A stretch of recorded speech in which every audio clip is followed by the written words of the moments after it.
गुरुकुल। तो दोस्तों 69,000 शिक्षक भर्ती में अभी फ़िलहाल सुनवाई जारी है और पटवालिया सर को पूर्ण सबमिशन करने को कह दिया था कोर्ट के अंतर्गत दोस्तों, लेकिन फिर भी उनकी लगातार बहस जारी है। आखिर क्या चल रहा है?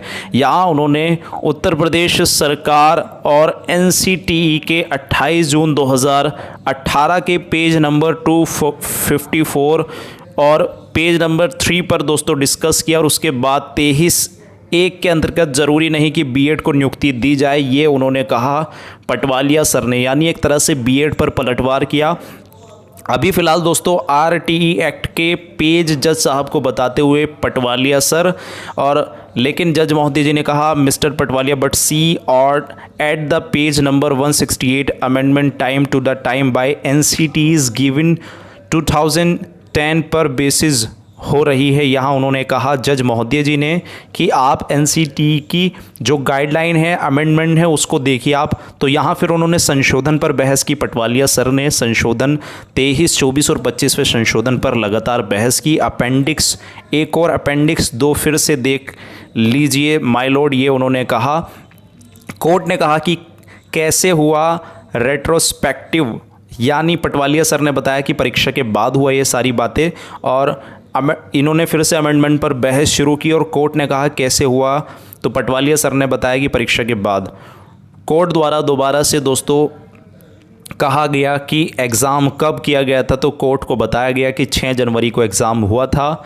जब से केस चालू हुआ है तब से बीएड के अलावा किसी भी मुद्दे को पटवालिया सर नहीं उठा रहे हैं, यानी 69,000 में आज केवल बीएड को टारगेट किया जा रहा है। अभी फ़िलहाल उन्होंने 25वां अमेंडमेंट फिर से उस पर बहस शुरू कर दी है। क्या 25वां भी रेट्रोस्पेक्टिव है? जस्टिस ललित जी ने उनसे पूछा, तो वो पटवालिया सर ने कहा जी ये भी ऐसा ही है। तो वहीं उसके बाद दोस्तों Akash Patel petition on record my lord before division bench please see, ये उन्होंने कहा आकाश पटेल की पिटीशन जो रिकॉर्ड है उसको उन्होंने पेश किया जज महोदय जी के सामने, जिस पर दोस्तों संशोधन पकड़कर बैठ गए हैं पटवालिया सर जी।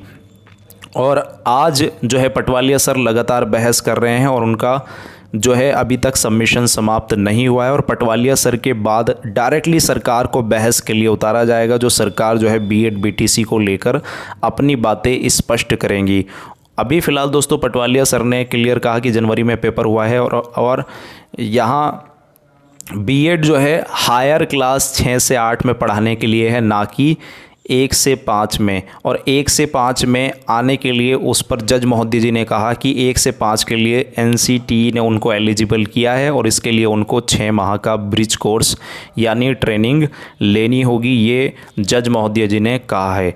तो फिर उसके बाद दोस्तों यहाँ क्लियर कहा गया कि BEd is not eligible for primary classes, यानी फिर पटवालिया सर ने दोबारा से इसी लाइन को रिपीट किया कि बीएड एलिजिबल नहीं है।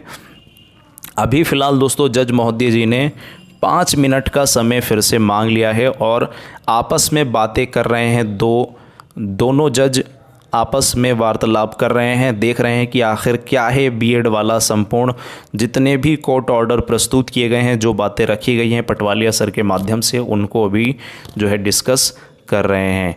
तो अभी फ़िलहाल दोस्तों चयनितों को राहत फ़िलहाल नहीं मिली है, लेकिन अभी तक की जो जितनी भी बातें हैं उसमें सरकार की तरफ से तुषार मेहता जी अनुपस्थित हैं, लेकिन पटवालिया सर बार बार आप देख रहे हैं कि पटवालिया सर के अगेंस्ट में यूयू ललित जी बार बार क्वेश्चन उठा रहे हैं और बार बार बोल रहे हैं। तो सरकार की तरफ से कहीं ना कहीं दोस्तों जज महोदय जी उपस्थिति अपनी सुनिश्चित करके दोस्तों क्वेश्चन पूछ रहे हैं।